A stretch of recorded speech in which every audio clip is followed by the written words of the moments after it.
Our next speaker will take us to the Tuve factory, where once upon a time there was a team who didn't really deliver. And the question is, how do you actually light up the fire again in the heart of people when they come to work in the morning? Is there a magic wand? So our speaker, our next explorer, is called Ricardo. Please welcome Ricardo.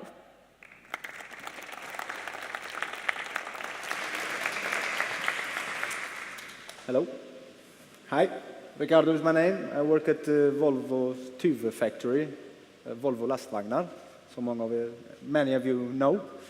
We've been a little bit on the Swedish side, I'm sorry. I'm here to tell you a story about a team that was one of the worst teams at Volvo lastvagnar. We were the bad ducks over there. We had huge ergonomical issues. We had huge quality issues. We had an abscess rate about 20%. It's huge. Every day we were struggling just to keep it alive, more or less. And everybody was making fun of us in the whole factory. Everybody was, oh, if you're not good, you will go to part 4, department number 4. That's where we were. So it became, the joke of all of the Tuve factory. We went like that for about, I don't know, 8 months maybe. I was in the production as a production assembler, and I got the opportunity to become a team leader. And for about 3 years ago, I became team leader of that department. And it was a big challenge at that time, because we had about 600 points a week in quality issues. Believe me, it's a lot. The target is 0. So what we had to do, we had meetings every day. Every day, everybody was on us. What we have to do, we have to change, we have to do something. Our numbers are not right. We are on the red. We are on the red every day. What do you need to do to become green? That was the biggest problem. We have to become green in our chart. That's when we decided we have to change something. We are not following any of the Volvo course, when they say. Nothing is there. People are not happy, people are not engaged, they don't want to come to work. They don't want to do anything, they just want to be home. Why? Volvo is the best place in the world to work on. We are building the world's best truck. What happened? Future factory. What happened? So we decided to take a different approach to that. We changed from top-down management and started to implement bottom-up management. What is that? Before, everybody was known to come down to the factory line. This is how we're going to do it. No matter what, we have to do this. We have to build this to this quality. You have to do it. Nobody asked nobody, how do you want to do it? We are not asking people that have been doing this for 20 years. Nothing. They know. They know which screws they're not going to too tight. They know which parts they're going to break. We have to change that. So after a few meetings, we had just a little bit. Every morning we have an 8 o'clock meeting. We stop production, and we tell our employees how bad they were the day before. This is how we start our day. It's very strange, actually. But our team started to think, instead of telling how bad they were, because everybody knows, all the factory knew how bad we were, let's start asking, what can we do to change that? First 3 weeks, I think, was 5 minutes of silence. Nobody said anything. Neither did I. I just stand there with them. There's nothing to say. We keep on building. Wrongly, but we learn from our mistakes. That's what I wanted. After a few days, somebody shaking, I might have something. It was an employer, let's call him Carlos. I'm from Portugal, by the way. Let's call him Carlos. And Carlos said to us, I've been working on this factory for 28 years. We do that the same way we did for 28 years. I have one idea. Perfect. That was the break we needed. Let's bring Carlos in the front. Start talking. Show us. Try. It was not so good, but we started. That was the break point of everything. That was for 2 years ago. It took us 9 months about that for us to see the first break. That's the day I never forget. 0 points. We were there for 1 day, but we were there. I bought everybody cake. I bring them fika. And it was the first time in my life that I saw 32 people laughing at me. Believe me, never happened before. I walked in every morning, said good morning to every single one of us. I didn't get one good morning back. Not one. From that day, I could never come closer. Everybody was screaming good morning to me. That feeling was amazing, to see how the team became one team. Everybody was helping each other. The day after Carlos came from, everybody else wanted to share their ideas. That's what we call engagement. We started engaging people on everything. I have another example that one operator, Lisa, doesn't matter, she was abscess rate about 25%, I think, not calling in when she was sick. So I had to fill in for her. I have to chase people instead of focusing on the things that I should do. But one day, the boss wanted to, no, it's enough. Let's terminate her contract. We cannot do that. Why? I feel there's something more there. She cannot just be here to look at, how pretty our trucks are. We have to do something about it. So I gave her one task, one quite easy task. Just, can you please help me with this? She did that and much, much more. It was amazing. A little bit like, I don't know where he is. Our former speaker said, we have to engage people. You have to see a little bit. You have to build it. You have to build trust with them. You have to feel what they feel. A little bit I will be able to demand just a little bit from them. So we'll be able to fill our shorts in the end. We were very focused in chasing KPIs. That was our biggest point. KPIs, we have to give numbers.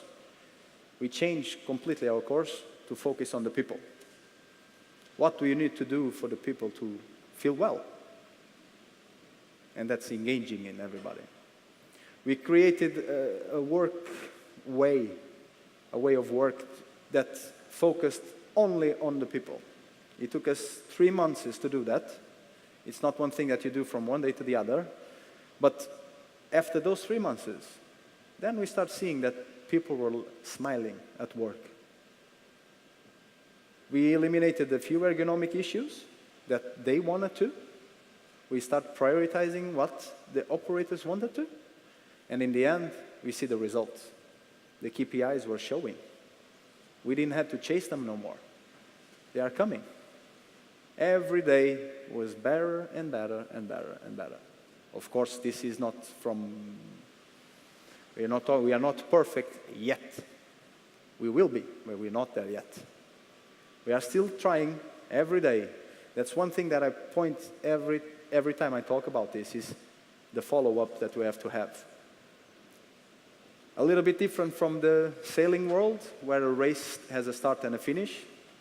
Here, we are, hopefully, we'll build trucks the rest of our lives, and our sons, and so on and so on.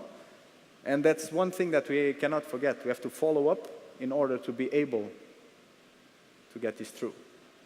We are developing new products. We have to learn from our mistakes and implement our changes to the other one. And of course, there's a very big thing is to involve and engage everybody, the ones that know what we are talking about. It's a huge, huge thing.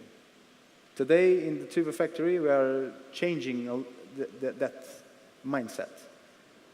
We are merging top-down with bottom-up. That's, I think, the one thing that we need to do the most. We have to talk with everybody, not just the office people, the bosses, the GTT. Might be killed today, but that's very important. We have to start creating our bridges, not as it was for a few years ago. You're in your office, I'm in my office, I know best. I will implement my way. I will tell you what to do, when to do it. We have issues. People, engage them. Create the opportunities for the people for the operators. We are about 1,000, I think, 2,000 operators in the Tuve factory. They have to know something. We build 105 trucks a day. That's a lot. They know what we do. Have them. Put them under your wing. Create that team that will help you achieve those KPIs. That's the thing that is most important. And deliver. Customer, always right. Everybody says that. I have heard that. Deliver to the customer. Customer cannot feel anything. It's a Volvo. It's a premium mark. It's the best truck in the world. Built in the best factory in the world.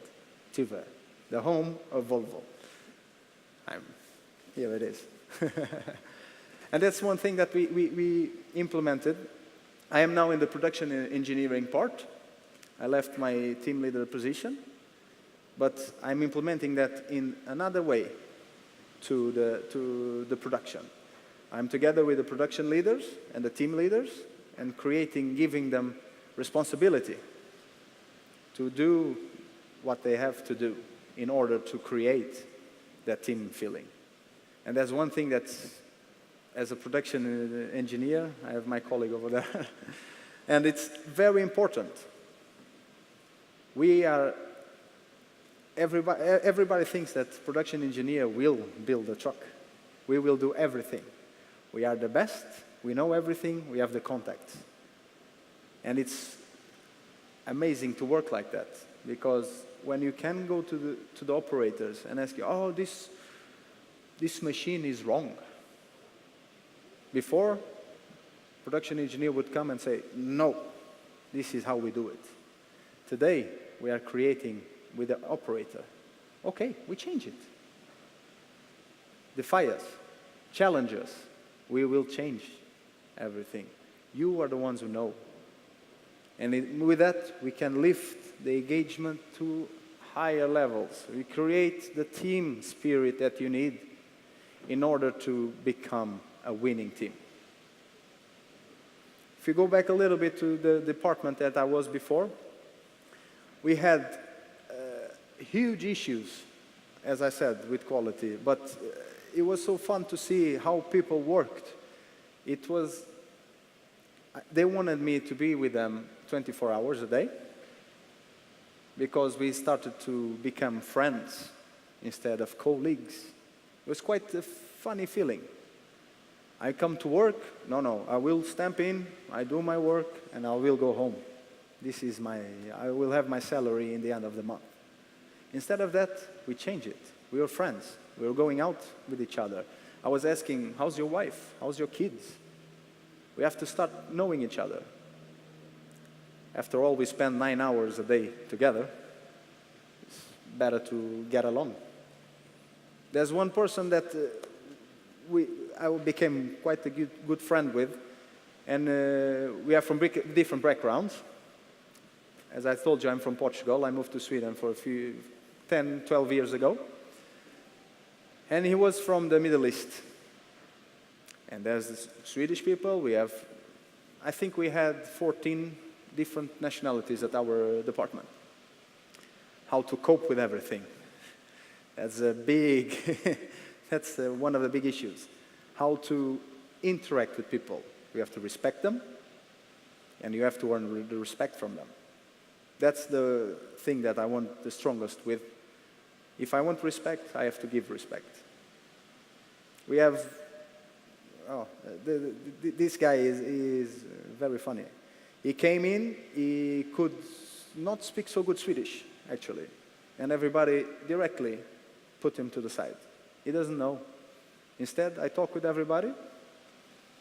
Instead of putting him down, embrace him. Bring him in. Talk with him. Teach him.